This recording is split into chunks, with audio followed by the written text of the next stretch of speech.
Mbote na bino balandi nyonso ya Kleboa bisika bozwami tika ete mbote comme na bino kuna na Europa, na Amerika, na Asia pe na Oceania, surtout kobosana te mingi na Afrika.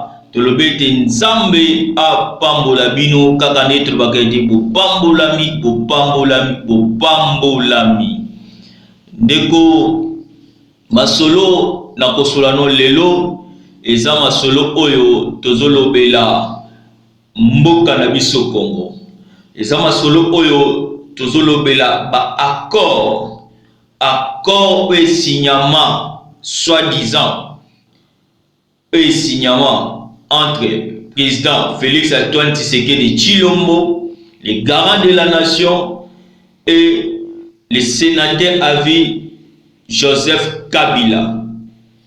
Ndeko nanga masolo nazo solola na yo nalingi to meka kofungola mokie na boyebi mokie tozalaka nango accord oyo intérêt na yango nini. Si c'est vrai qu'il y avait accord ezalaki, soki pe eza lokuta yonanga toyebi te. Mais tout au long ya quelques minutes on a ça nango liboso na yo nazo solola na yo to comprendre to sosola ezali nini. Et puis ba déclaration et comme salama na minute oyo avantage ya congolais za wapi elingi koloba nini. Ndeko na nina yebisa yo eloko moko. Tsango na mutu na yo, tsango na mayele na yo, tsango na connaissance na yo ndeko nanga, eloko nyonso boyokani nyonso koko sala na mutu, intérêt il faut ezala, intérêt général, intérêt au batu nyonso bako sepela, oba nyonso bakomona kembo, oba nyonso bakomona gloire emonana. Mais soki yo okende kosala ba accord to ondimi kosala accord na moto, mais intérêt oyo bato bakomusepela na yango te ezati na moko te.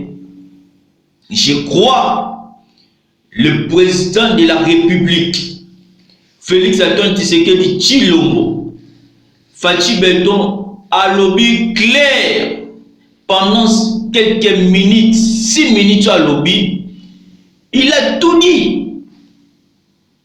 A lobby nion sommet na koloba na ye de konanga ba profiter de na discours ya mokonza mboka pour vous dire, pour vous assurer qu'il y a des accords. Na lobby boy, ba accord wana ezala te.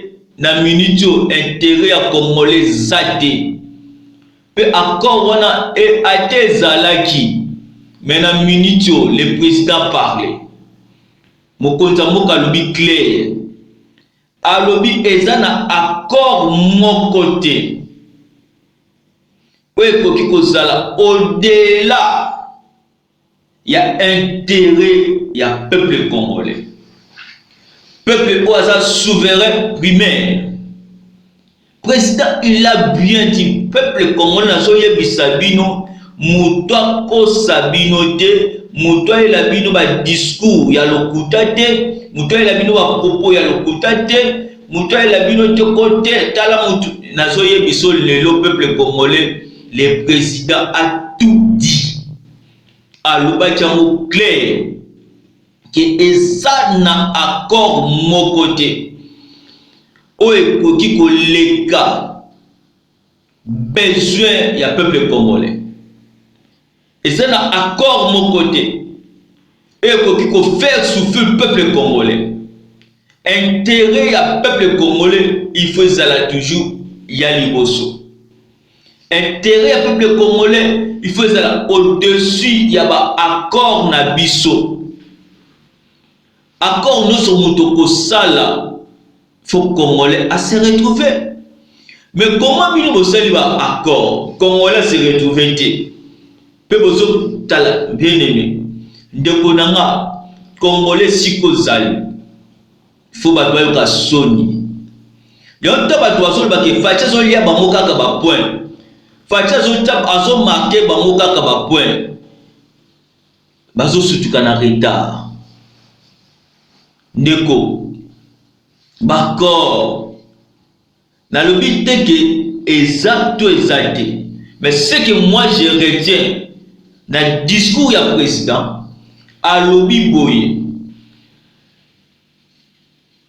pour ça il y a population besoin ya peuple congolais il faut imprimer les cas ezali loko liboso koleka ba accord politique to ba alliance o nyonso batwa ko sala pona ba besoin na bango soki bosali ba accord wana bosotala mabumu na bino bokomotala ba poche na bino bokomotala ba intérêt na bino peuple azo se retrouver te tina accord wana exacté. Le président a bien parlé frère bazwa discours ya mokonza mboka te bakomona mokola mokonza apesi bango pasi te or a crucifié bango. Si moi j'étais batu oya FCC je pouvais même pas parler bakoka sukoloba te ndeko parce que le président a bien dit au-delà il y a accord na biso au-delà des accords il y a l'intérêt de la population il y a un intérêt de tout un peuple donc peuple a koki ko souffrir te le collègue accord en bien aimé dans ce accord en eza nini etaki nazo sala analyse nanga yondo conclure accord eza nini accord eza boyokani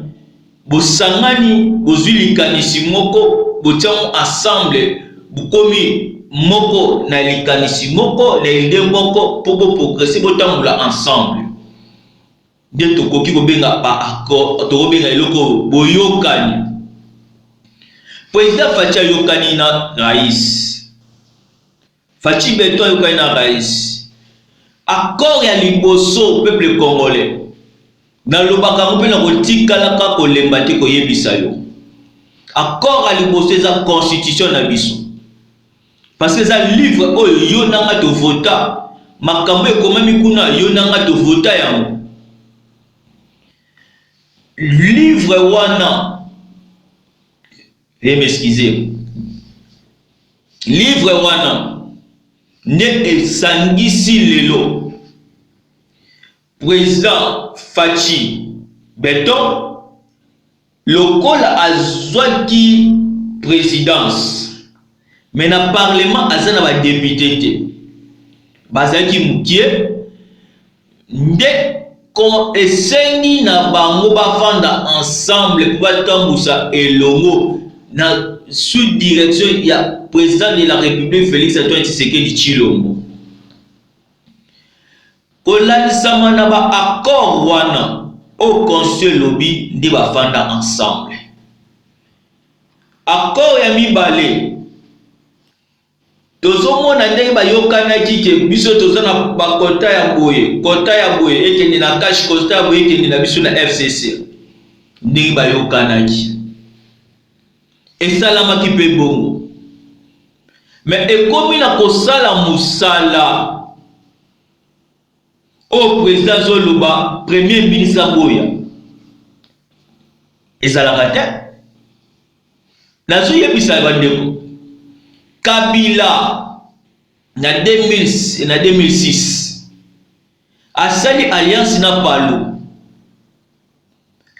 azwi primature eza na mukolo moko te Kabila à l'époque azwa arrêté azwa décision a signé ordonnance moko premier ministre akola za muta Palu aya kolbate accord wana na décision wana arrêté ya président ngana yebi on dit ordonnance wana na yebi on dit et salamate tika ko salamate Pourquoi quand on attend Fadji bobi ke toza bosali ba accord boyokani ki botamsa mboka ensemble boyokani botamsa Congo ensemble pour l'intérêt du peuple congolais.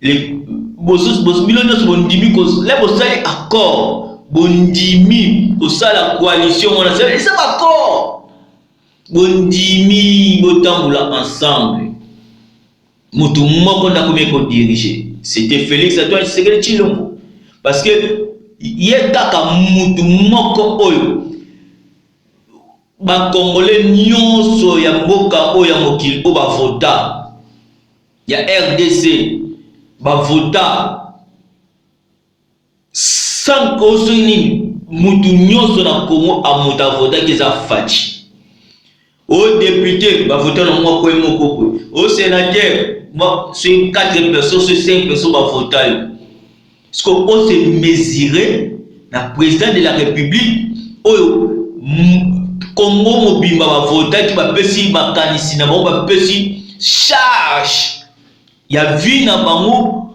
ya lobi na bango pendant 5 ans et pas inaye ce que yo ministre coûte ba nommer au nommer to yeba ki coûte soko dini mais ordonnance présidentielle est nommé yo kaka muto a nommé yo oya ko telemela ye tes frères de congolais tous à la batu premier ministre Azan Nani, donc patron est direct, c'est le président de la République. Mais le premier ministre a commis un parti politique qui n'est pas, famille politique qui n'est pas, banina politique qui n'est pas, tu vois, tu n'as pas encore motivé. Président Salah donc, vous savez qu'il n'a pas encore tout vos adversaires. C'est qui? Et ça, le coup là. Mutazo félicité en tout cas mon frère félicitations kazo bata zoboy da mutazo félicité mazo fingo tala zoboy en félicitations mon frère là on peut saluer de tala zobo na sa mutema te ya mon président le baki clair donc muta dans le discours ya président et pesa bango ba bekité pour pas essayer qui va accord qui non ce qui fait le qui va accord c'est par rapport de tout ce monde FCC na cash n'engeza lelo et ça tout accord c'est et ça biloka le kuta ce que tu reyoka nan to ndimanani Chadera le bakena ça qui le sel les accords wani baneko signer et va signer ma corona c'est que les seuls mutu na lagi témoin donc ce qui les seuls témoins donc c'est qu'il est président de la République Fachi Beton azo sala ba corps na sénateur à vie Joseph Kabila donc Chadar azaki wana azomuna bango mibale donc Chadari de baser 3 personnes ils étaient qu'à 3 et le moins Chadari Niemi Mounian, Ope, j'étais les seuls. Ils étaient que 3. Donc, Niemi, Kabila et Fachi Beton. Donc, 3 personnes. Tu n'as pas Yanani, Chadari. Chadari, Kabila, Fachi Beton. Ils étaient que 3. Kabila Lelo. Tu vas député en beaucoup, tu vas sénateur, tu vas congolais. Ah, ensemble. Kabila, Aya Bolobake, il y a 3 chefs d'État, 3 hommes d'État, Bayebi Likamboyo. Nani azoko sa nani? 3 hommes d'État, Bayebi Likamboyo. Nani azoko sa nani de konangai.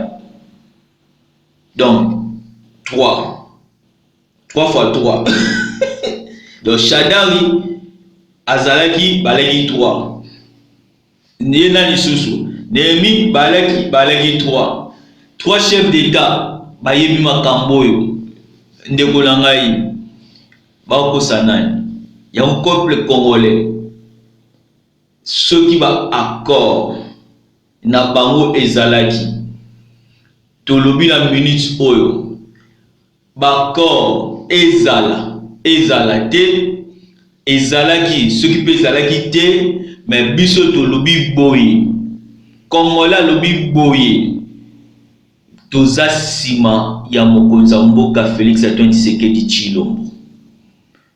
Peuple congolais abi tozo soutenir ye parce que dans moment oyo trop c'est trop. Parce que le président a bien dit que ba corps ekoki koleka likolo ya besoin ya peuple congolais te. Ba corps ekoki ko nyokola peuple congolais te. Ba corps ekoki ko ndimate kwa congolais ba kufa. Ba accord na biso ekoko ndimate peuple congolais la lanzala.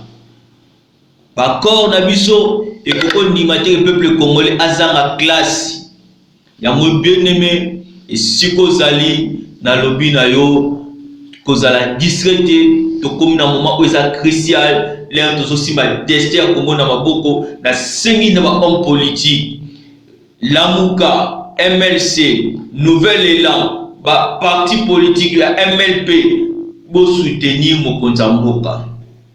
Peuple congolais to soutenir vision, il est le garant de la nation, il restera le garant de la nation. Pour l'intérêt peuple congolais, tout le bi coalition mon côté, accord mon côté et que les cas au-delà il y a besoin peuple congolais. Peuple congolais, tout le monde a Nzambe, tout le monde a Mokonjo Nzamba til bosso na biso, toute autorité vient de Dieu. Toute autorité vient de Dieu. To soutenir moi na mboka Nzambe apambola bino ezaki ya bino mosali na bino Jeff Akele na yeka koyebiso ki ba corps ezala te président de la République Estia boy ba corps wana abi ekoki koleka au-delà ya peuple souffrance ya peuple congolais te ya ona bisi biso ezaki ya bino mosali na bino Jeff Akele tika Nzambe apambola bino Bumuna loboka Nzambe